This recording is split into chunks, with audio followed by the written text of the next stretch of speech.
Hello मेरे प्यारे दोस्तों, आप लोग कैसे हैं। उम्मीद है एक बार फिर से कि आप बहुत अच्छे से होंगे और मेहनत से पढ़ाई लिखाई कर रहे होंगे।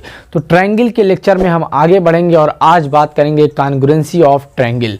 तो बिना कोई बात आगे किए हम सीधे मुद्दे की बात करते हैं और कॉन्ग्रुएंसी ऑफ ट्रायंगल के बारे में चर्चा करेंगे। तो लेक्चर 3 है ये ट्रायंगल का, या आप हेडिंग डाल लीजिएगा कॉन्ग्रुएंसी ऑफ ट्रायंगल्स की कॉन्ग्रुएंसी। और आपने क्लास 7th में ही पढ़ा होगा कॉन्ग्रुएंसी, ठीक है। ट्रायंगल के रिस्पेक्ट में आपने क्लास 7th में ही कॉन्ग्रुएंसी ऑफ ट्रायंगल पढ़ लिया होगा। तो बहुत ज़्यादा चर्चा कॉन्ग्रुएंसी क्या क्या होती है, कौन कौन सी कॉन्ग्रुएंसी ऑफ ट्रायंगल्स होती हैं, इसके बारे में बहुत ज़्यादा डिस्कशन नहीं किया जाएगा क्योंकि आपने पढ़ लिया है, ठीक है, ऑलरेडी।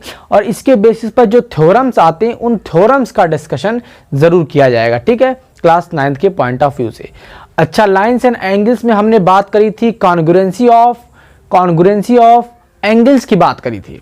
तो कॉन्ग्रुएंसी ऑफ एंगल्स क्या होता था, अगर एंगल का जो मेजरमेंट है, एंगल का मेजरमेंट अगर आपका इक्वल है, ठीक है, मेजरमेंट ऑफ एंगल अगर इक्वल है तभी एंगल को आप कॉन्ग्रुएंट बोलते थे। अब दो ट्रायंगल कॉन्ग्रुएंट कब होंगे उसके बारे में चर्चा कर लेते हैं। दो ट्रायंगल कॉन्ग्रुएंट कब होते हैं, जब उनकी तीनों करस्पॉन्डिंग साइड्स इक्वल होती हैं। पहला एस यानी साइड। दो ट्रायंगल कब कॉन्ग्रुएंट होते हैं, जब उनके तीनों करस्पॉन्डिंग साइड कैसे हों, इक्वल हों। तीनों करस्पॉन्डिंग साइड कैसे हों, इक्वल हों, पहली चीज, ठीक, आपने पढ़ा भी होगा। दूसरी चीज जो इसमें है वो एस, ठीक, यानी दो साइड और उनके बीच का एंगल, यानी इंक्लूडेड एंगल। दो करस्पॉन्डिंग साइड और उनके बीच का इंक्लूडेड एंगल अगर इक्वल है दो ट्रायंगल्स के, तो दोनों ट्रायंगल्स कैसे होते हैं, कॉन्ग्रुएंट होते हैं, ठीक। अब तीसरा देखिए, तीसरा आपने पढ़ा होगा ASA, यानी दो करस्पॉन्डिंग एंगल। जब भी हम एंगल की बात करें, साइड की बात करें, तो करस्पॉन्डिंग वर्ड आपको जरूर जोड़ देना है, ठीक है, करस्पॉन्डिंग, ठीक है, संगत जिसको बोलते हैं, उसके रिस्पेक्ट में कौन सा आ रहा है, ठीक है। तो दो एंगल और उसके बीच का इंक्लूडेड साइड अगर इक्वल है किन्हीं दो ट्रायंगल्स का, तो दोनों ट्रायंगल्स कैसे होंगे, कॉन्ग्रुएंट होंगे, ठीक है, कॉन्ग्रुएंट। चौथा AAS, ये शायद आपने ना पढ़ा हो, बट आपको ये मालूम होना चाहिए कि अगर किसी ट्रायंगल के दो एंगल अगर आपस में इक्वल हो गए तो तीसरे एंगल अपने आप ही इक्वल हो जाएगा। अगर दो एंगल किसी ट्रायंगल के इक्वल हैं तो तीसरा एंगल जो है ट्रायंगल का अपने आप ही इक्वल हो जाएगा, ठीक है। तो उसमें आपका ASA प्रॉपर्टी बन जाएगी। तो उतना डिटेल में हमें नहीं जानना, हमको बस ये समझना है कि AAS है, यानी दो एंगल और कोई भी साइड, ठीक है, कोई दो एंगल और कोई साइड किन्हीं दो ट्रायंगल के अगर इक्वल हैं तो ट्रायंगल कैसे होंगे, कॉन्ग्रुएंट होंगे, ठीक, बात समझ में आई। अब पांचवा RHS, क्या RHS, राइट हैंड साइड नहीं, right angle hypotenuse and side, यानी कि राइट एंगल ट्रायंगल की कॉन्ग्रुएंसी के लिए होता है। राइट एंगल ट्रायंगल की कॉन्ग्रुएंसी के लिए होता है क्या, RHS रूल, RHS कॉन्ग्रुएंसी, ठीक है। RHS कॉन्ग्रुएंसी रूल ये किसके लिए होता है, सिर्फ राइट एंगल ट्रायंगल के लिए होता है। यानी जो राइट एंगल है वो दो ट्रायंगल का इक्वल हो, और क्या हो, H मीन्स हाइपोटेन्यूज भी दोनों ट्रायंगल्स का आपस में इक्वल होना चाहिए। और जो तीसरी बात है वो कोई एक साइड, ठीक है, कोई एक साइड मतलब कोई एक लेग्स, ठीक है। राइट एंगल ट्रायंगल्स में दो लेग्स होते हैं, ठीक है, तो कोई एक लेग इक्वल हो, हाइपोटेन्यूज इक्वल हो, राइट एंगल इक्वल हो, ठीक है। राइट एंगल तो इक्वल होंगे ही, राइट एंगल ट्रायंगल होंगे जब, ठीक है, तो आपका RHS कॉन्ग्रुएंसी रूल वहां पर लगेगा, ठीक। ये 5 तरह के जो है कॉन्ग्रुएंसी रूल होते हैं। There are 5 types of congruency rule, ठीक है। तो इनमें से अगर कोई भी रूल अगर फॉलो होता है तो दो ट्रायंगल्स विल बी क्या, कॉन्ग्रुएंट, ठीक है। तो दो ट्रायंगल्स विल बी कॉन्ग्रुएंट, ठीक है, यहां तक बात समझ में आई। अच्छा, इसको डिटेल में बताने की कोई ज़रूरत तो नहीं हमें, हमारे ख्याल से, ठीक है। इसको आप बहुत ही अच्छे तरीके से जानते भी होंगे क्या है क्या चीज़ें, तो इसके डिटेल में हम नहीं जा रहे हैं। क्वेश्चंस के बीच में आता रहेगा तो हम आपको लगातार उससे परिचय कराते रहेंगे, ठीक है। लगातार आपको आइडेंटिफाई कराते रहेंगे सारी चीज़ों से, ठीक। इतनी सारी चीज़ें जो है, ये 5 चीज़ें लिखी गई हैं, ये आपने पहले भी पढ़ रखा है, तो बहुत ज़्यादा इसके बारे में टेंशन नहीं लेने का है, ठीक है। तीनों साइड इक्वल हों करस्पॉन्डिंग, या 2 साइड उनके बीच का इंक्लूडेड एंगल, 2 एंगल उनके बीच का इंक्लूडेड साइड, कोई 2 एंगल कोई एक साइड, और राइट एंगल हाइपोटेन्यूज और एक साइड, ठीक है। अच्छा, अब थ्योरम्स के बारे में बात करते हैं। थ्योरम नंबर 1, अब यहां से आपका इंपॉर्टेंट चीज है, ध्यान दीजिएगा। थ्योरम नंबर 1 जो है, थ्योरम नंबर 1 क्या कहता है? थ्योरम नंबर 1 कहता है angle opposite to the equal side of a triangle is also equal, ठीक। यानी एंगल्स अपोजिट टू, लिखिएगा आप, क्या बोलता है? Angles opposite to the equal side, angles opposite to the equal sides of a triangle is also equal, is also equal, ठीक।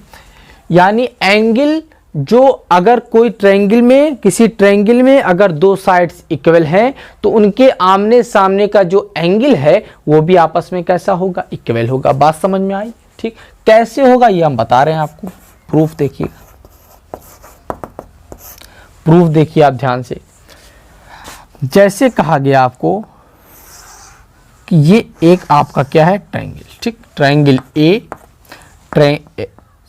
A B और सी, triangle A B C, ठीक। अब सपोज किया कि ये दोनों साइड्स ट्रायंगल के इक्वल हैं, तो आपका इसके सामने का एंगल ये और इसके सामने का एंगल ये, तो ये दोनों एंगल भी आपस में क्या होंगे? इक्वल होंगे। ये हमें प्रूव करना है, ठीक। हमें गिवन क्या है? हमें गिवन है कि ए बी और ए सी इक्वल है। क्या है? ए बी और ए सी इक्वल है, यह हमें गिवन है, ठीक। और हमें प्रूफ क्या करना है कि एंगल ए बी सी, यानी एंगल टू प्रूफ में क्या है आपका? प्रूफ हमें क्या करना है कि जो एंगल ए बी सी है, या एंगल बी भी डायरेक्ट बोल सकते हैं, क्या बोल सकते हैं? एंगल बी आपका एंगल सी के इक्वल है। ये आपको प्रूफ करना है, ठीक। ये आपको प्रूफ करना है, तो कॉन्ग्रुएंट रूल लगेगा, यहाँ पे कॉन्ग्रुएंसी रूल लगेगा, वैसे आप यहाँ पे प्रूफ कर पाएंगे, ठीक है। तो हम क्या करते हैं, हम एक काम करते हैं, ठीक, कि ए से एक ए का जो हम ए का एंगल बाइसेक्टर खींच लेते हैं। चलिए, ए का हमने एंगल बाइसेक्टर खींचा, यानी ये एंगल और ये एंगल आपस में कैसे हो गए? इक्वल। चलिए, हमने ए का एंगल बाइसेक्टर ही खींच लिया, ठीक है। तो ए का जैसे हमने एंगल बाइसेक्टर खींचा, मतलब ये और ये आपस में क्या है? इक्वल है, ठीक। तो आप जो है इन ट्रायंगल्स को देखिए, ट्रायंगल ए बी और इसको नाम दे दे रहे हैं डी, ए बी डी और ए सी डी, इस 2 ट्रायंगल्स को आप ध्यान से देखिए। यानी इन triangle A B D and triangle A C D, इन दोनों ट्रायंगल्स को आप ध्यान से देखिए। तो इसमें क्या इक्वल है?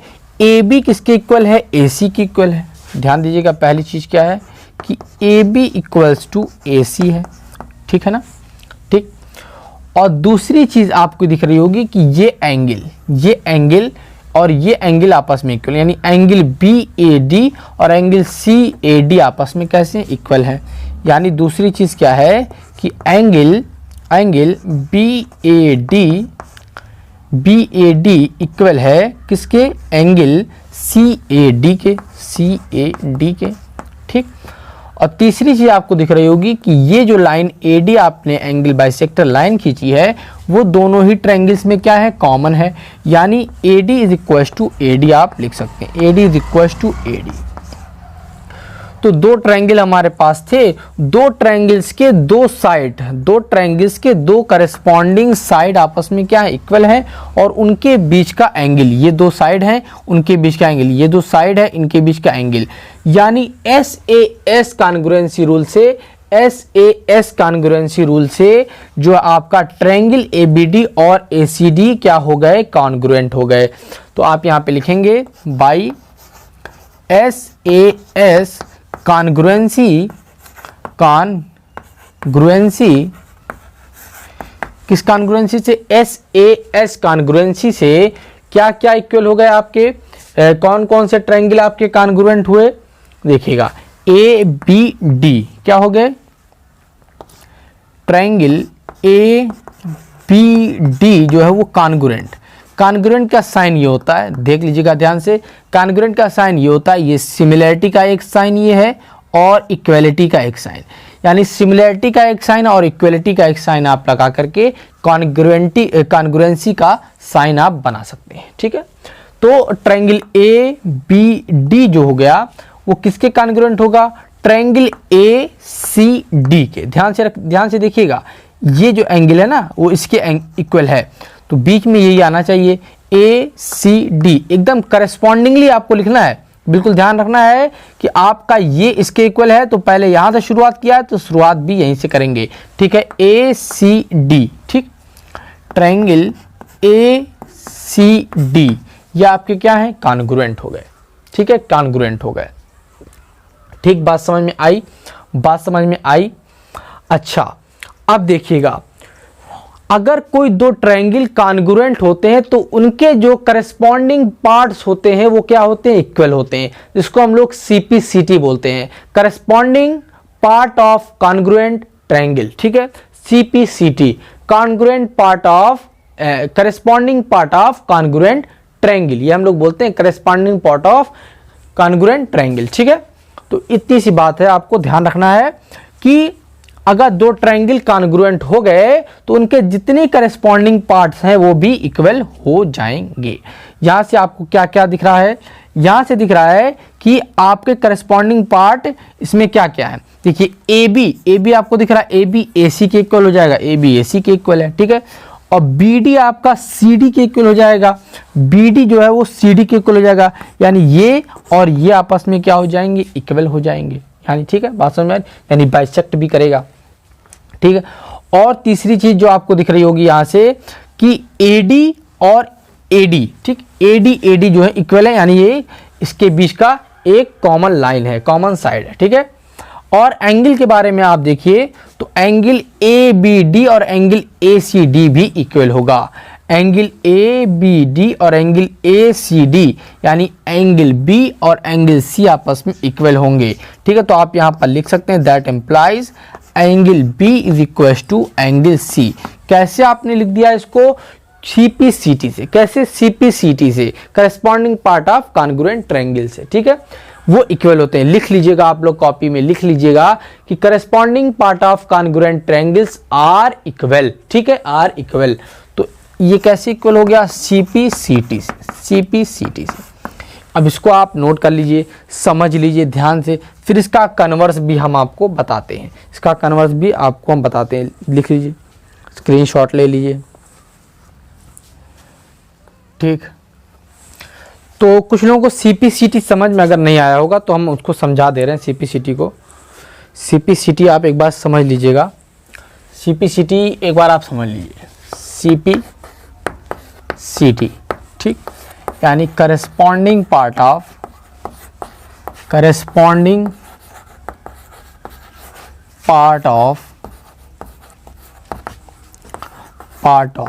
Congruent triangle,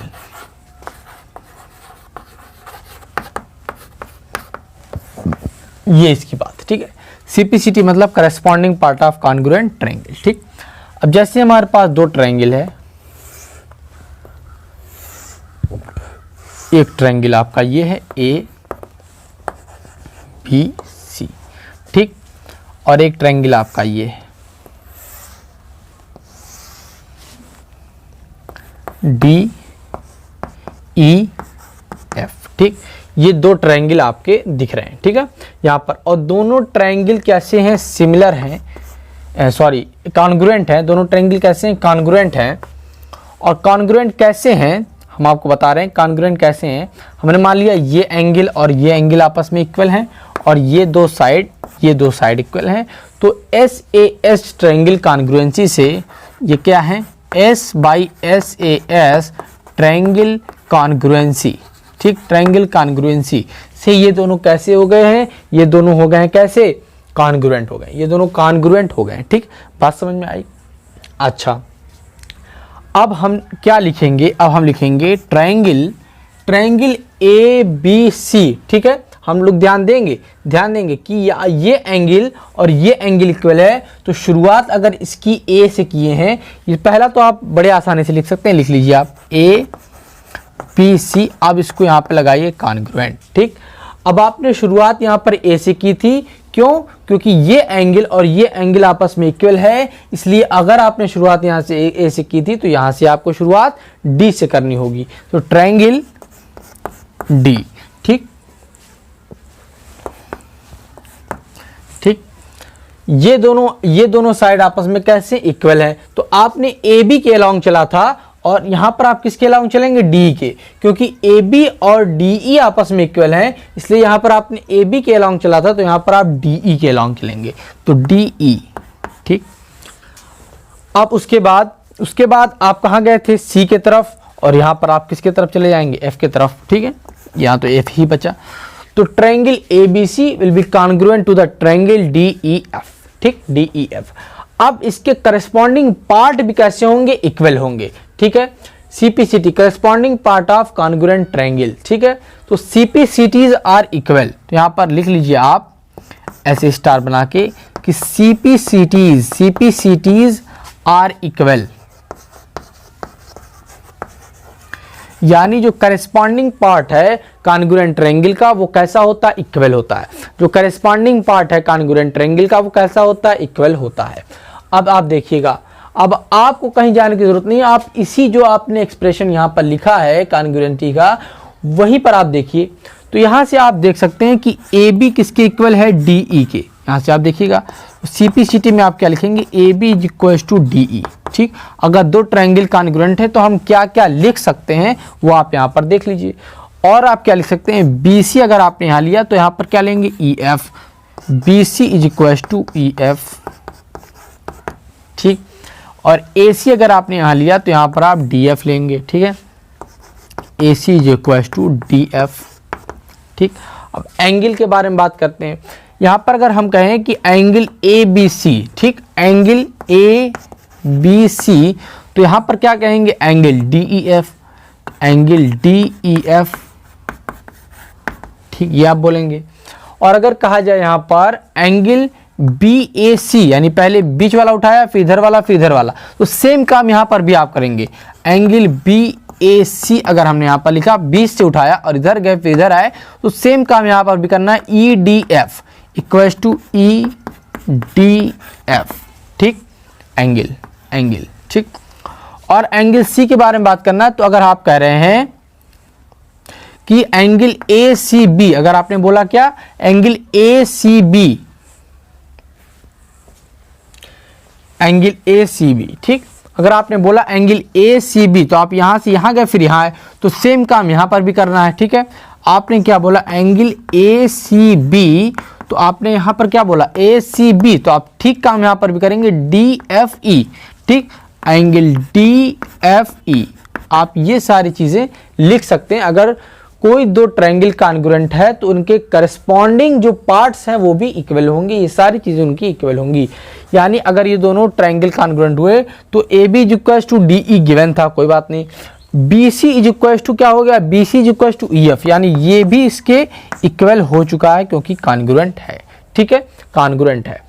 congruency means equality होता है एक तरीके से, जब हम ट्रायंगल की कॉन्ग्रुएंसी पढ़ते हैं तो हम 5 चीजें पढ़ते हैं, लेकिन जब किसी और चीज की कॉन्ग्रुएंसी पढ़ते हैं तो सीधे सीधे इक्वलिटी की बात करते हैं। ठीक है, दो नंबर्स कब कॉन्ग्रुएंट होंगे? जब उनका वैल्यू सेम होगा। ठीक है, दो एंगल्स कब कॉन्ग्रुएंट होंगे? जब उनका मेजरमेंट सेम होगा।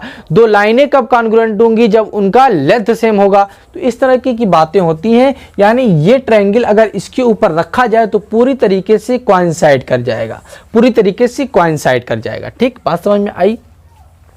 अच्छा, एंगल ए बी सी लिख रहे हैं, एंगल ए बी सी, तो ये इस एंगल की बात कर रहे हैं, तो किसके एंगल इक्वल होगा? D E F, D E F यानी इसके इक्वल होगा। ठीक, दूसरे हमने कहा B A C equal to E D F, यानी ये दोनों तो इक्वल गिवन ही है, कोई बात नहीं।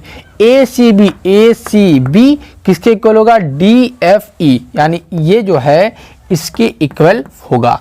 ये बात है सीपीसीटीज की बात। ठीक है, अगर दो कॉन्ग्रुएंट ट्रायंगल्स आपस में इक्वल होते हैं तो उनके सीपीसीटीज भी क्या होते हैं? इक्वल होते हैं। याद रखिएगा, नोट करिए, नोट कीजिए। चलिए दूसरी थ्योरम की बात करते हैं, और दूसरी थ्योरम जो है वो पहले की कन्वर्स थ्योरम है। पहले की क्या है? कन्वर्स थ्योरम है। ये वायर जो डिस्टर्ब करता है ना, बड़ी तेज गुस्सा लगती है, ये वायर कहीं टूट ना जाए भाई साहब। ओके, चलिए वायर को रहने दीजिए ऐसे। Theorem number 2, theorem 2। ठीक, अगर किसी ट्रायंगल में अगर दो एंगल इक्वल हैं, ठीक है, पहले क्या था कि दो साइड्स इक्वल थे। अगर किसी ट्रायंगल के दो एंगल इक्वल हैं तो उनके सामने वाली साइड जो होगी, उनके सामने वाली साइड भी इक्वल होंगी, उनके सामने वाली साइड भी इक्वल होंगी। ठीक, देखिएगा, if the two angles of a triangle is equal,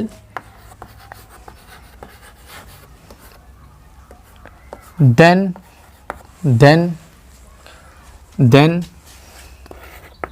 sides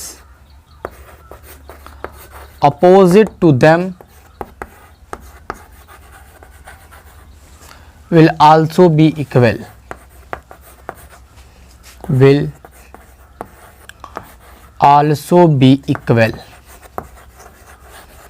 ठीक, ये बात है। अब समझते हैं क्या बात है, प्रूफ। आखिर क्या बातें ये बोल रहे हैं, इस बात को समझ लेते हैं थोड़ा सा। जैसे हमारे पास एक ये ट्रायंगल, ठीक है, ट्रायंगल ए बी सी एक ट्रायंगल है, और इस ट्रायंगल के दो एंगल सपोज किया ये दोनों इक्वल है। ठीक, ये दोनों इक्वल हैं, तो इनके अपोजिट साइड्स, यानी इसके अपोजिट ये साइड और इसके अपोजिट ये साइड, यानी अगर दो एंगल किसी ट्रायंगल के आपस में क्या है? इक्वल हैं, तो उनके दोनों इनके अपोजिट जितने दो साइड्स हैं वो भी आपस में इक्वल होंगी। यानी एंगल बी एंगल सी अगर इक्वल है तो ए बी और ए सी भी क्या होंगे? इक्वल होंगे। इस बात को प्रूफ करना है। यानी गिवन क्या है यहाँ पर? गिवन क्या है यहाँ पर कि angle B equals to angle C है, angle B equals to angle C है। ठीक, और हमें प्रूफ क्या करना है? यानी टू प्रूफ में क्या है? टू प्रूफ में क्या है कि A B is equals to A C, A B is equals to A C, ये हमको क्या करना है? प्रूफ करना है। ठीक है, ठीक। अब फिर से हम वही काम करेंगे, और क्या ड्रॉ करेंगे? Angle bisector. क्या ड्रॉ करेंगे? Angle bisector. क्या ड्रॉ करेंगे? Angle bisector. ठीक है, एंगल बाइसेक्टर आप ड्रॉ करेंगे। ठीक है, तो यहाँ पर हमने क्या ड्रॉ किया? एक एंगल बाइसेक्टर, यानी ये एंगल और ये एंगल आपस में क्या है? इक्वल है। ठीक है, ये दोनों एंगल आपस में इक्वल है। तो आप फिर से इन दो ट्रायंगल्स को ध्यान से देखिए, ट्रायंगल ए बी डी और ट्रायंगल ए सी डी, यानी इन triangle A B D and triangle A C D, इन दोनों ट्रायंगल्स को आप ध्यान से देखिए।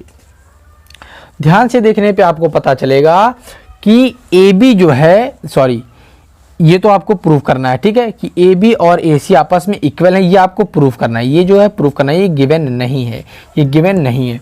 क्या चीज़ आपको गिवन है, क्या चीज़ आपको गिवन है? आपको गिवन है एंगल बी जो है वो एंगल बी किसके इक्वल है? एंगल सी के इक्वल है, ठीक है। यानी ऐसे लिख लीजिए A B D, angle A B D किसके इक्वल है? एंगल ए सी डी के। किसके इक्वल है? एंगल ए सी डी के इक्वल है, ठीक। बात समझ में आई? यानी ये दोनों एंगल आपस में क्या है? इक्वल है, ठीक। और एंगल कैसे लिखा जाता है ये हमने लाइंस एंड एंगल्स के लेक्चर में आपको बताया है। किसी स्टूडेंट को ये ना समझ में आए तो आप वहां पर लाइंस एंड एंगल्स का फर्स्ट लेक्चर आप जाकर के देख सकते हैं कि एंगल्स लिखना किस तरीके से, बहुत ही बेसिक से आपको बताया है, ठीक है, कि एंगल बी एंगल सी भी यहां पर लिखा जा सकता है, ठीक है। यहाँ पर एंगल बी एंगल सी लिखा जा सकता है, क्यों और कैसे लिखा जा सकता है, ठीक है। और ये भी चीजें लिखी जा सकती हैं कैसे, तो आप लाइंस एंड एंगल्स में आप जाइए देखिए, ठीक है। एंड में मैं आपको जो है एंड स्क्रीन में भी लगा दूंगा लाइंस एंड एंगल्स, ठीक।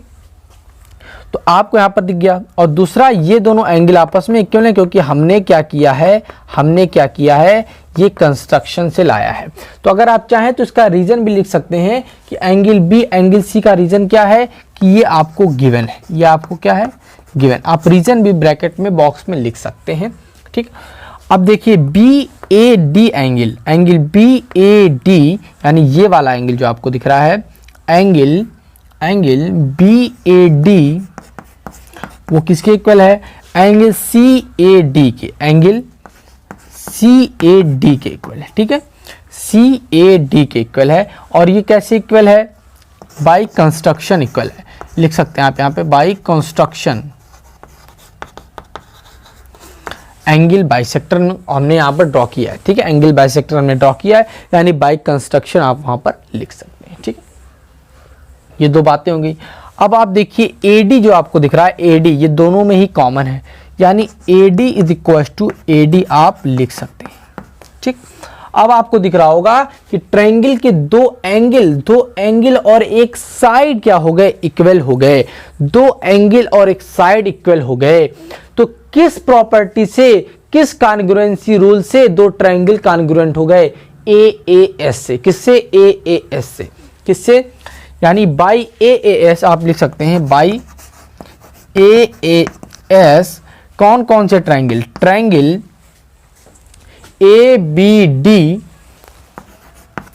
ABD कॉन्ग्रुएंट हो जाएगा किसके? ACD के। किसके? ट्रायंगल ACD के कॉन्ग्रुएंट हो जाएगा। बात समझ में आई? बात समझ में आई तो लाइक ज़रूर करते चलिएगा। सब्सक्राइब भी जिन बच्चों ने नहीं किया वो सब्सक्राइब कर लें, क्योंकि लगातार इस पर लेक्चर्स आते रहते हैं और बहुत ही इंपॉर्टेंट कंसेप्ट वगैरह भी आते रहते हैं, ठीक है।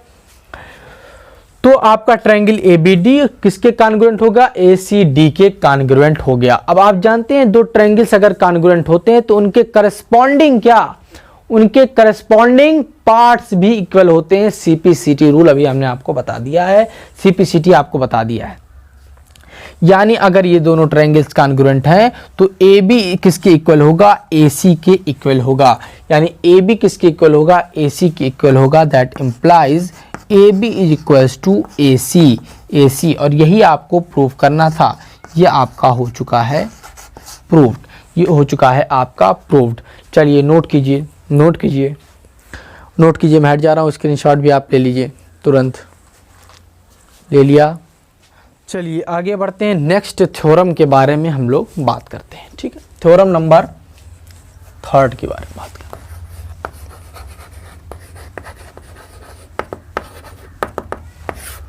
थ्योरम नंबर 3 के बारे में बात करते हैं, ठीक है। थर्ड थ्योरम क्या है? लिखिएगा, if an altitude is, altitude means perpendicular, ठीक, is drawn if an altitude of a triangle bisects the base। ऐसा आप लिख लीजिए, ठीक है, ऐसा आप लिख लीजिए। यानी क्या लिखेंगे? If an altitude of a triangle of a triangle bisects the base, यानी क्या समझ रहे हैं आप यहां से कि अगर किसी वर्टेक्स से एल्टीट्यूड खींचा गया और वो बेस को बाइसेक्ट करता है, ठीक है, if an altitude of a triangle bisects the base then triangle will be isosceles. ठीक, ये बात ध्यान में रखनी है, ठीक है, कि अगर हम ट्रायंगल के वर्टेक्स से सामने वाली साइड पर परपेंडिकुलर ड्रॉ करते हैं, एल्टीट्यूड ड्रॉ करते हैं, तो सामने वाली साइड अगर बाइसेक्ट हो जाती है, तो ट्रायंगल आइसोसेलेस होगा। ठीक, यानी आप लिख लीजिए, देख लीजिए प्रूफ भी, इसका प्रूफ भी हम आपको बता दे रहे हैं। ठीक, ट्रायंगल आपका ए बी सी, ये आपका ट्रायंगल है और ये हमने वर्टेक्स ए को चॉइस किया और इसके सामने वाली साइड ही बेस होती है। ठीक है, किसी भी अगर इसके बेस के बारे में बात करें तो इसके अपोजिट साइड वाला साइड जो है वो उसका बेस होगा। इसका बेस क्या होगा? इसका बेस ये होगा। तो अगर हमने ए वर्टेक्स को चुना है तो इसका बेस क्या होगा? इसके सामने वाला अपोजिट वाला बी सी। तो क्या कह रहा है कि अगर हमने एल्टीट्यूड ड्रॉ किया, यहाँ से हमने एल्टीट्यूड ड्रॉ किया यानी परपेंडिकुलर ड्रॉ किया किसी ट्रायंगल में और उसने जो है बेस को बाइसेक्ट कर दिया, यानी ये और ये आपस में इक्वल हो गए, यानी BD और DC आपस में इक्वल हो गए, तो ट्रायंगल विल बी आइसोसेलेस। और आइसोसेलेस ट्रायंगल में आप जानते हैं क्या होता है, साइड्स, दो साइड्स इक्वल होते हैं या दो बेस एंगल्स आपस में इक्वल होते हैं, या आप जानते हैं, समझते हैं। ठीक, चलिए, तो अब हमने क्या किया था, यहां से परपेंडिकुलर ड्रॉ किया और ये बाइसेक्ट हो गया। तो आपको गिवन क्या है? आपको गिवन है कि ADB और ADC आपस में इक्वल हैं और कितने हैं? 90 डिग्री। ठीक है, गिवन क्या है कि एंगल ADB इक्वल है एंगल ADC के, एंगल ADC के इक्वल हैं और कितने हैं? 90 डिग्री। कितने हैं ये? 90 डिग्री। ठीक, चलिए यहां तक कोई दिक्कत। और BD और CD भी आपस में इक्वल हैं, ये भी आपका दिया है, बाइसेक्ट कर रहे हैं, BD इक्वल्स टू CD है, ये भी आपका दिया गया है। ठीक है, ये भी आपका गिवन है, लिख सकते हैं कि बाइसेक्ट कर रहे हैं, ये आपका क्या है? गिवन है। यहां तक कोई दिक्कत? यानी ये एंगल और एक साइड आपको पता, और AD जो है, AD क्या है? कॉमन है दोनों में ही। ठीक, तो पहले आप यहाँ पर लिखिएगा कि प्रूफ क्या करना है। टू प्रूव आपको क्या करना है कि AB और AC आपस में इक्वल हैं, AB और AC आपस में इक्वल है, यानी AB और AC अगर आपस में इक्वल हो जाएंगे तो ट्रायंगल कैसा हो जाएगा? Isosceles triangle. क्योंकि आइसोसेलेस ट्रायंगल में कम से कम क्या होता है? कम से कम की बात बता रहे हैं हम, कम से कम दो साइड्स क्या होते हैं? इक्वल होते हैं, कम से कम हम बोल रहे हैं, ध्यान दीजिएगा वर्ड। और ये वर्ड हमने पिछले लेक्चर्स में भी बोला था आपको कि आइसोसेलेस ट्रायंगल में क्या होता है? कम से कम दो साइड्स इक्वल होती हैं, यानी अगर तीनों साइड्स इक्वल हो जाएं तो भी ट्रायंगल आइसोसेलेस होगा। ठीक है, हालांकि नाम उसको हम इक्विलेटरल ट्रायंगल दे देते हैं, यानी इक्विलेटरल ट्रायंगल भी आइसोसेलेस ट्रायंगल होता है। याद रखिएगा, अगर कोई पूछे क्या इक्विलेटरल ट्रायंगल आइसोसेलेस होता है? जी हाँ, बिल्कुल होता है। अगर कहे कि आइसोसेलेस ट्रायंगल क्या इक्विलेटरल ट्रायंगल होता है? जी नहीं, बिल्कुल नहीं होता है। ठीक है, यानी अगर हम यहां पर आइसोसेलेस की जहां इक्विलेटरल लिख दें तो भी ये थ्योरम चेंज होने वाली नहीं है। यानी अगर किसी वर्टेक्स के सामने वाली साइड पर परपेंडिकुलर डाला जाता है सो दैट कि उसका बेस बाइसेक्ट हो जाता है, तो ट्रायंगल आइसोसेलेस ही नहीं इक्विलेटरल भी हो सकता है। ठीक है, इक्विलेटरल भी हो सकता है। ठीक है, बात समझ में आई? तो प्रूफ आपको ये करना है। ठीक है, तो आपने यहां से क्या देखा कि गिवन क्या था वही चीज़ हम यहाँ पर लिख दे रहे हैं कि ए डी बी जो है इक्वल है एंगल ए डी सी के, ठीक, और 90 भी लिख दे रहे हैं हम। चलिए कोई दिक्कत यहाँ तक। और बी डी और सी डी भी आपके इक्वल हैं, B D equal to C D, ये तो गिवन था ही, लिखना जरूरी नहीं था यहाँ पर। सी डी क्या है, गिवन है, ठीक, गिवन है, ठीक है। और ए डी जो आपको दिख रहा है, ए डी ये क्या है, कॉमन है, ठीक, यानी A D is equal to A D है, और ये आप कॉमन यहाँ पर लिख सकते हैं, कॉमन आप लिख सकते हैं, ठीक है। यानी ये साइड, ये वाली साइड, ये वाली साइड, उनके बीच का एंगल, यानी एस ए एस, किससे, एस ए एस से, तो बाई एस ए एस कौन कौन से ट्रायंगल कॉन्ग्रुएंट हुए, ट्रायंगल ए डी बी और ट्रायंगल ए डी सी, ठीक है। Triangle A D B congruent हो गए किसके, ट्रायंगल ए सी डी के, ट्रायंगल ए सी डी के कॉन्ग्रुएंट हो गए, ठीक। और अगर दो ट्रायंगल कॉन्ग्रुएंट हो गए तो उनके सीपीसीटीज भी इक्वल होते हैं, यानी जो उनके करस्पॉन्डिंग पार्ट हैं ऑफ कॉन्ग्रुएंट ट्रायंगल्स वो कैसे होते हैं, इक्वल होते हैं, ठीक। तो आपको यहां से दिख गया होगा कि अगर ये दोनों ट्रायंगल्स कॉन्ग्रुएंट हैं तो ए बी आपका ये है, ठीक, तो आपका ए डी के इक्वल होगा, किसकी, ए बी और ए डी, सॉरी गड़बड़ लिख दिए क्या, ट्रायंगल ए डी बी और ट्रायंगल ए डी सी, यहां पर लिखिए, ए सी नहीं, ए सी डी नहीं, बिल्कुल सीरियल वाइज आपको लिखना है, नहीं तो गड़बड़ हो जाएगी, बिल्कुल सीरियल वाइज ही आपको यहाँ पर क्या करना है, लिखना है, गड़बड़ हो जाएगी, ठीक है। ए डी सी, ठीक, क्या लिखेंगे, ए डी सी, बीच में 90 डिग्री है ना, तो बीच में 90 डिग्री इसमें था, बीच में 90 डिग्री इसमें भी होना चाहिए, तो ए बी किसके इक्वल हो जाएगा, ए सी के, ठीक है। हमने यहाँ दोनों टर्मिनल्स लिए तो हमने यहाँ पर भी दोनों टर्मिनल्स लेना है, तो यानी ए बी और ए सी कैसे हो जाएंगे, इक्वल, यानी ए बी और ए सी, यही तो हमें इक्वल प्रूव करना था ताकि आइसोसेलेस हो जाएगा। दैट इम्प्लाइज कि ए बी जो है वो ए सी के इक्वल है और ट्रायंगल कैसा हो जाएगा, आइसोसेलेस, ठीक। नोट कर लीजिए, आप लोग नोट कर लीजिए, स्क्रीनशॉट भी आप लोग ले लीजिए, हम हट जा रहे हैं थोड़ा सा, ठीक, चलिए, ठीक है। अब थ्योरम नंबर 4 की बात करते हैं। वो थ्योरम जो थ्योरम 4 है वो कन्वर्स थ्योरम है थ्योरम 3 का, ठीक है, थ्योरम 3 का कन्वर्स है, यानी थ्योरम नंबर 4 हम यहाँ पर लिख दे रहे हैं आपका थ्योरम नंबर 4। थ्योरम नंबर 4 क्या कहता है वो जरा सुनिएगा। हमने कहा था कि अगर वर्टेक्स से सामने वाली साइड यानी बेस पर कोई परपेंडिकुलर डाला जाए और वो परपेंडिकुलर बेस को बाइसेक्ट कर दे तो ट्रायंगल कैसा होगा, आइसोसेलेस होगा। अब उसका उल्टा बोलेंगे, उसका उल्टा क्या बोलेंगे कि अगर कोई आइसोसेलेस ट्रायंगल है और किसी आइसोसेलेस ट्रायंगल के वर्टेक्स से सामने वाली साइड पर परपेंडिकुलर डाला गया है तो वो परपेंडिकुलर सामने वाली साइड यानी बेस को बाइसेक्ट करेगा, ठीक है, बेस को बाइसेक्ट करेगा। लिखिएगा, इन an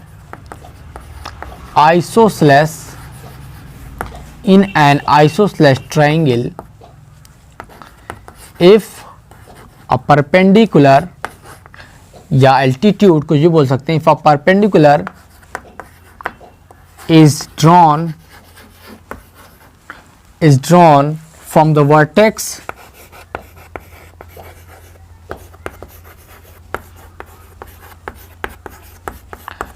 vertex then it will bisect the base, it will bisect the base, ठीक। अब सुन भी लीजिएगा इसको, थोड़ा सा सुन लीजिएगा, प्रूफ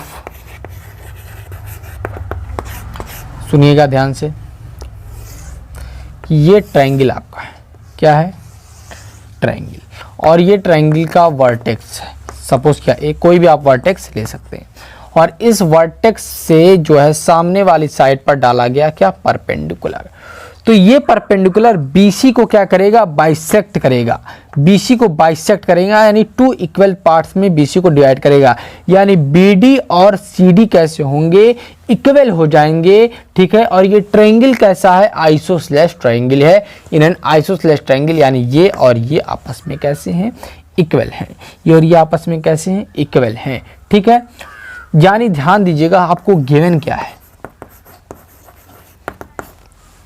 गिवन आपको क्या है कि AB और AC इक्वल है, AB is equal to AC, ये आपको गिवन है, ठीक, गिवन है। और ADB 90 degree, angle ADB equal है किसके, एंगल ADC के, एंगल ADC के, और 90 डिग्री है इनकी वैल्यू, ठीक है। और आप यहाँ पर देख रहे हैं AD दोनों में ही कॉमन है, तो खैर ये तो हम गिवन की बात लिख रहे हैं, तो अब आप यहाँ पर लिख लीजिए, टू प्रूव भी आप लिख लीजिए, उसके बाद हम लिखते हैं सारी चीज़ें। अब हमें प्रूफ क्या करना है कि BD और CD इक्वल होंगे, ठीक, तभी तो बाइसेक्ट कहलाएगा। BD इज इक्वल टू क्या होगा, CD होगा, तभी तो वो बाइसेक्ट का मतलब यही तो है कि टू इक्वल पार्ट्स में डिवाइड करेंगे, ठीक। अब आपको दिख रहा होगा कि AB AC जो चीज़ें गिवन है वो हम यहाँ पर लिख दे रहे हैं, AB और AC गिवन है कि इक्वल हैं, और एंगल ADB इक्वल है एंगल ADC के 90 डिग्री है, ठीक। और साथ में AD क्या है, कॉमन है दोनों में, यानी AD is equal to AD। कोई दिक्कत यहाँ तक किसी स्टूडेंट को, ठीक। तो आपको दिख रहा होगा कि हाइपोटेन्यूज क्या है, ये हाइपोटेन्यूज है ये दोनों, यानी हाइपोटेन्यूज इक्वल है, एक राइट एंगल इक्वल है और उनका एक साइड इक्वल है, यानी RHS से ये दोनों क्या हो जाएंगे, कॉन्ग्रुएंट हो जाएंगे, यानी बाई RHS आप लिखेंगे कि ट्रायंगल ADB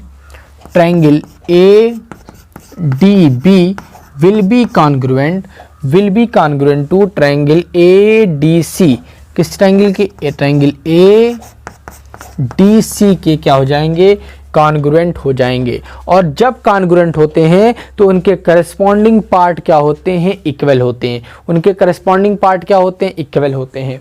यानी क्या हो जाएगा, यानी अगर हम BD यानी DB या BD की बात करें तो CD या DC के इक्वल हो जाएगा। तो यहाँ से आपको दिख गया होगा क्या चीज़, कि दैट इम्प्लाइज कि BD is equal to CD, BD is equal to CD, BD is equal to CD, और आप चाहें तो यहाँ पर CPCT भी लिख सकते हैं, क्या लिख सकते हैं, CPCT भी आप यहाँ पर लिख सकते हैं, ठीक है। तो ये था आपका प्रूफ, ठीक है, ये था आपका प्रूफ, ठीक है। याद रखना है कन्वर्स है थ्योरम 3 का, थ्योरम 3 का ये कन्वर्स है, नोट कीजिए, मैं हट जा रहा हूँ, नोट कर लीजिए, आप स्क्रीनशॉट भी ले लीजिए। चले आगे बात करें, ठीक है, आगे बात करते हैं थ्योरम नंबर 5 की बात, थ्योरम नंबर 5 की बात करते हैं, ठीक है।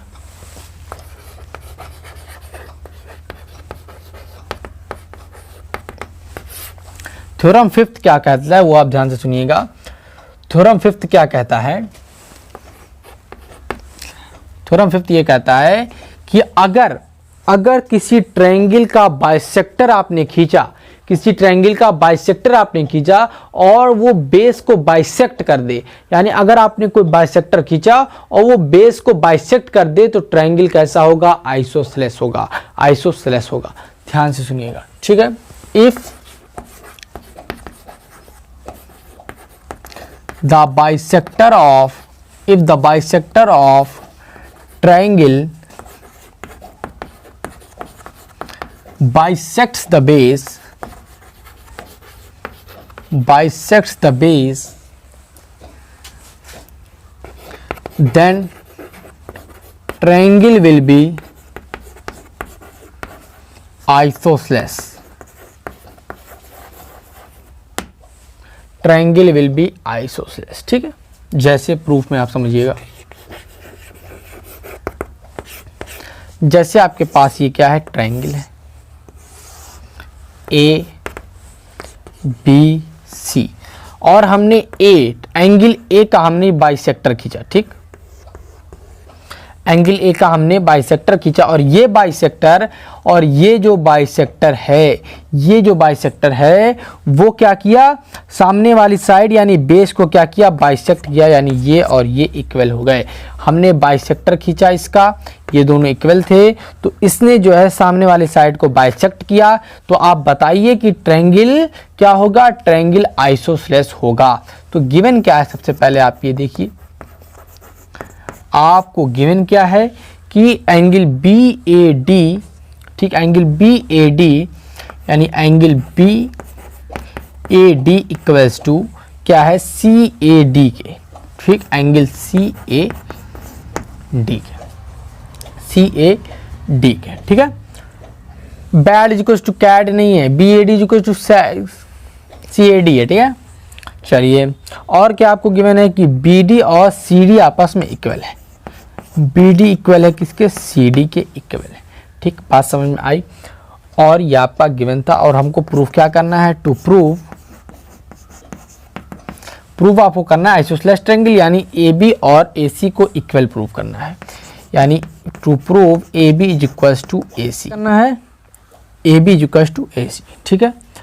तो सबसे पहला काम हम इसमें कंस्ट्रक्शन करते हैं और कंस्ट्रक्शन में क्या करते हैं जरा ध्यान से सुनिएगा, ध्यान से देखिएगा कि हम AD की इक्वल एक लाइन यहाँ पर ड्रॉ कर सकते हैं, ठीक है। AD की इक्वल एक लाइन यहाँ पर नीचे ड्रॉ करते हैं, आपको शायद दिख रहा होगा, लाइन दिख रहा है यहाँ तक। तो AD की इक्वल हम एक लाइन ड्रॉ करते हैं, ठीक है, इसको नाम दे दे रहे हैं E, DE और AD की जो लेंथ है वो इक्वल है। देखने में भले नहीं लग रहा होगा, कोई बात नहीं, दिखने पे मत जाइए और इसको आप यहाँ से मिला दीजिए, ठीक है। हम देख लें आपको दिख रहा है नीचे कि नहीं दिख रहा है, चलिए दिख रहा है, ठीक, कोई दिक्कत नहीं है, आपको दिख रहा है, सारी बात है, ठीक है। ये E है, ठीक है, ये क्या है, E है। या आप कहें तो हम फिगर इधर बना दे रहे हैं, चलिए फिगर हम इधर बना दे रहे हैं, चलिए ये A है, ये B है, ये C है। एक बाइसेक्टर ने क्या किया है, बाइसेक्ट किया है इसको D पर, ठीक है। तो हम AD के लेंथ की ही, AD की इतनी लंबाई की एक और यहाँ से DE खींच लेते हैं, ठीक है, एक लाइन यहाँ पर खींच लेते हैं AD के इक्वल और इससे इसको मिला देते हैं, ठीक है, इससे इसको मिला दिया। अब ध्यान से देखिएगा इन दो ट्रायंगल्स में, इस दो ट्रायंगल्स में आप देखिएगा ट्रायंगल ADB और ट्रायंगल ADB और ट्रायंगल CDE, ठीक है। चलिए देखिए क्या देखेंगे, इन ट्रायंगल A यानी इस वाले ट्रायंगल और इस वाले ट्रायंगल में जरा देखिएगा, तो triangle ADB and C, triangle लिख लीजिए, ट्रायंगल CDE, ठीक, चलिए तो इसमें आपको क्या दिख रहा है, इसमें आपको दिख रहा है कि BD इक्वल है किसके, CD के, ठीक। तो BD इक्वल है किसके, CD के, ठीक है, BD इक्वल है CD के, गिवन है, ठीक है, ये क्या है, गिवन है आपका, ठीक। और AD इक्वल है DE के, AD यहाँ से यहाँ तक AD इक्वल है किसके, DE के।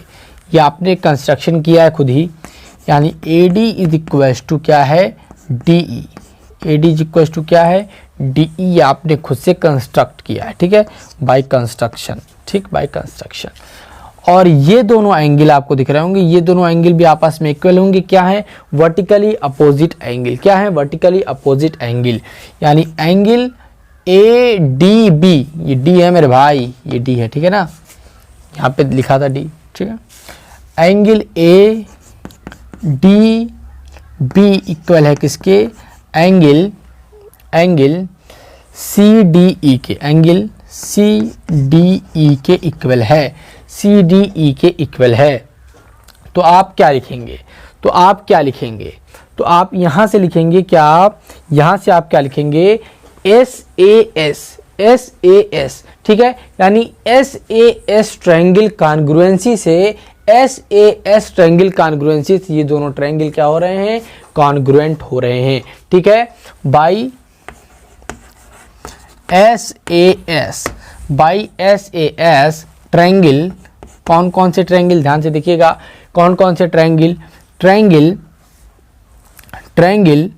ADB, ट्रायंगल ADB, और चूंकि हमने AD लिया था, यहाँ पर AD लिया था, तो यहाँ पर AD किसके इक्वल था, CED के इक्वल था, ठीक है। तो यहाँ पर स्टार्ट कहाँ से करेंगे, ध्यान से देखिएगा, is congruent to triangle, triangle कौन सा ट्रायंगल, हमने AD लिया है पहले, तो AD किसके इक्वल था, ED के इक्वल, तो हम ED से ही शुरुआत करेंगे, किससे शुरुआत करेंगे, EDC, ठीक है, EDC, ठीक है।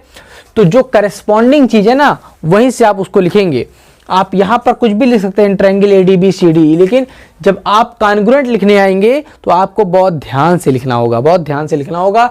जो चीजें आपने पहले में AD ली, तो AD के इक्वल क्या था, ED था, ED था, तो आप ED से शुरुआत करेंगे, ठीक है ना, बात समझ में आई। चलिए, तो यहां से आपको एक चीज दिख रहा होगा कि अगर हम देखें कि ये वाला एंगल जो है यानी BAD, ठीक है, किसके इक्वल होगा, CED के, ठीक है, CED के, यानी ये वाला जो एंगल है वो किसके इक्वल होगा, इसके इक्वल होगा, ठीक है, यानी ये वाला जो एंगल है वो इसके इक्वल होगा, ठीक है। यहां से आपको पता चल रहा है, यहां से आपको पता चल रहा है। तो ये बात आप यहां पर लिखिए कि जो एंगल ये है, ये एंगल कौन सा है, BAD, angle BAD, angle BAD वो किसके इक्वल है, एंगल CED के, एंगल CED के इक्वल है, ठीक है, CED के इक्वल है। और आपको यहां पर दिख रहा है कि एंगल BAD CAD के इक्वल है, यानी ये गिवन था कि ये दोनों एंगल आपस में इक्वल हैं, लेकिन ये एंगल और ये एंगल आपस में इक्वल हैं, ठीक है, यानी एंगल BAD CAD के इक्वल है और एंगल BAD CED के भी इक्वल है, ठीक है, बात समझ में आई। यानी CED BAD इक्वल है, CAD और BAD भी आपस में इक्वल है, ठीक है, बात समझ में आई, ठीक है। तो अगर आपके लेफ्ट हैंड साइड इक्वल हैं तो राइट हैंड साइड भी तो इक्वल होंगे। तो आप यहां से क्या लिखेंगे, यहां से मैं आपको थोड़ा सा रब करते हैं, थोड़ा सा यहां पर रब करते हैं, इस फिगर को रब कर देते हैं और हम बताते हैं आपको, थोड़ा सा इसको रब कर देते हैं।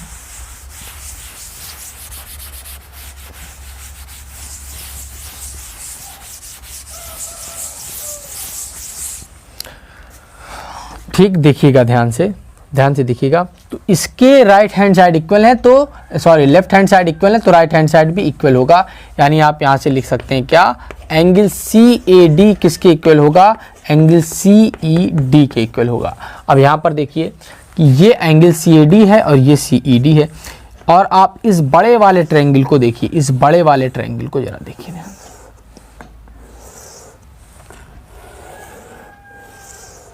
बड़े वाले ट्रायंगल को आप देखिएगा, ठीक, बड़े वाले ट्रायंगल को आप देखिए जरा ध्यान से, जरा ध्यान से देखिए। ये बात समझ में आ गई, CAD और CED आपस में क्या है, इक्वल हैं, ठीक है, CAD और CED आपस में इक्वल हैं, यानी ये दोनों एंगल आपके इक्वल हैं। यानी ये जो ट्रायंगल बड़ा वाला है AEC या ACE जो बोल लीजिए आप, वो कैसा ट्रायंगल है, आइसोसेलेस ट्रायंगल है, ठीक है, आइसोसेलेस ट्रायंगल है। ये बड़ा वाला ट्रायंगल क्या है, आइसोसेलेस ट्रायंगल है। तो AC इक्वल टू क्या हो जाएगा, EC हो जाएगा, AC इक्वल टू क्या हो जाएगा, AC इक्वल टू क्या हो जाएगा, EC हो जाएगा, EC, ठीक है, EC हो जाएगा, ठीक है। अब एक बात और आपको यहाँ पर देखना है कि यहाँ से एक और चीज निकल रही है करस्पॉन्डिंग पार्ट से, कि ये दोनों ट्रायंगल सिमिलर थे, ये दोनों क्या थे, कॉन्ग्रुएंट थे, ये दोनों क्या थे, कॉन्ग्रुएंट थे। तो आपका क्या हो जाएगा कि AB अगर आप ले रहे हैं, AB इक्वल टू EC हो जाएगा, ठीक है, AB इक्वल टू EC हो जाएगा, AB इक्वल टू EC हो जाएगा, EC, ठीक है। अब राइट हैंड साइड इक्वल है तो लेफ्ट हैंड साइड भी इक्वल होंगे, यानी AB इक्वल टू क्या लिख देंगे आप, AC, और यही आपको प्रूव करना था, to prove AB equal to AC। तो आपका ये प्रूव हो गया, यानी आइसोसेलेस ट्रायंगल आपका ये है। ध्यान रखना है, बहुत इंपॉर्टेंट थ्योरम है, कि अगर किसी ट्रायंगल की बाइसेक्टर अपने बेस को बाइसेक्ट कर रही तो ट्रायंगल विल बी आइसोसेलेस। ठीक है, इसका अपोजिट भी ट्रू है कि इन एन आइसोसेलेस ट्रायंगल में अगर कोई बाइसेक्टर खींचता है तो सामने वाली साइड को वो बाइसेक्ट करेगा, तो इसका कन्वर्स थ्योरम आप प्रूफ करके हमें दिखाएंगे। इसका जो कन्वर्स है वो आप हमें प्रूफ करके दिखाएंगे। क्या प्रूफ करेंगे, एक बार फिर से मैं आपको बता दे रहा हूं कि in an isosceles triangle the bisector of the vertex bisects the base. इसका कन्वर्स आप प्रूफ करके हमें बताएंगे। ठीक है, कमेंट सेक्शन में बताएंगे। ठीक है, इसका प्रूफ करके कि किसका किसका आ गया था प्रूफ करके। ठीक है, एक और बात जिसमें आपको हम बताना चाहते हैं कि आइसोसेलेस ट्रायंगल में आपने देखा कि जो एल्टीट्यूड होता है वो भी बाइसेक्ट करता है और जो बाइसेक्टर होता है वो भी बाइसेक्ट करता है। बाइसेक्ट करने का मतलब दो बराबर भागों में बांटना, यानी वो मीडियन का काम करता है, यानी एक बात आपको यहाँ समझ में आ गई है। नोट कर लीजिएगा, लिख लीजिएगा, यहाँ पर स्पेस नहीं कि हम आपको लिखवा दें, नोट कर लीजिएगा, लिख लीजिएगा कि आइसोसेलेस ट्रायंगल के जो एंगल बाइसेक्टर होता है, ठीक है, या एल्टीट्यूड होता है या मीडियन होता है, वो तीनों एक ही चीज होती हैं। ठीक है, वो तीनों एक ही लाइन होती है। ठीक है, यानी मीडियन भी वही लाइन है जो एल्टीट्यूड वाली लाइन है और एल्टीट्यूड भी वही लाइन है जो एंगल बाइसेक्टर वाली लाइन है। ठीक है, यानी तीनों की लाइन एक ही लाइन होती है आइसोसेलेस ट्रायंगल में तीनों एक ही लाइन है। आपको दिखा कि एल्टीट्यूड ने भी बाइसेक्ट किया, एंगल बाइसेक्टर ने भी बाइसेक्ट किया, यानी एंगल बाइसेक्टर भी बाइसेक्ट कर रहा है, एल्टीट्यूड तो बाइसेक्ट कर ही रहा है और जो बाइसेक्ट करता है वो मीडियन हो ही जाता है। तो मीडियन, एंगल बाइसेक्टर और एल्टीट्यूड यानी परपेंडिकुलर, तीनों लाइनें वो एक ही लाइन होती है in case of isosceles triangle. ठीक है, तो इतना आप नोट कर लीजिए। आज के लिए बस इतना ही। आप ध्यान से पढ़िए, इत्मीनान से पढ़िए, सारे थ्योरम्स आपको पता होने चाहिए। नेक्स्ट लेक्चर में मैं आपको इसके बेसिस पर क्वेश्चन कराऊंगा। ठीक है, आप तब तक इस सारे थ्योरम्स को आप रेडी रखिए। Thank you so much.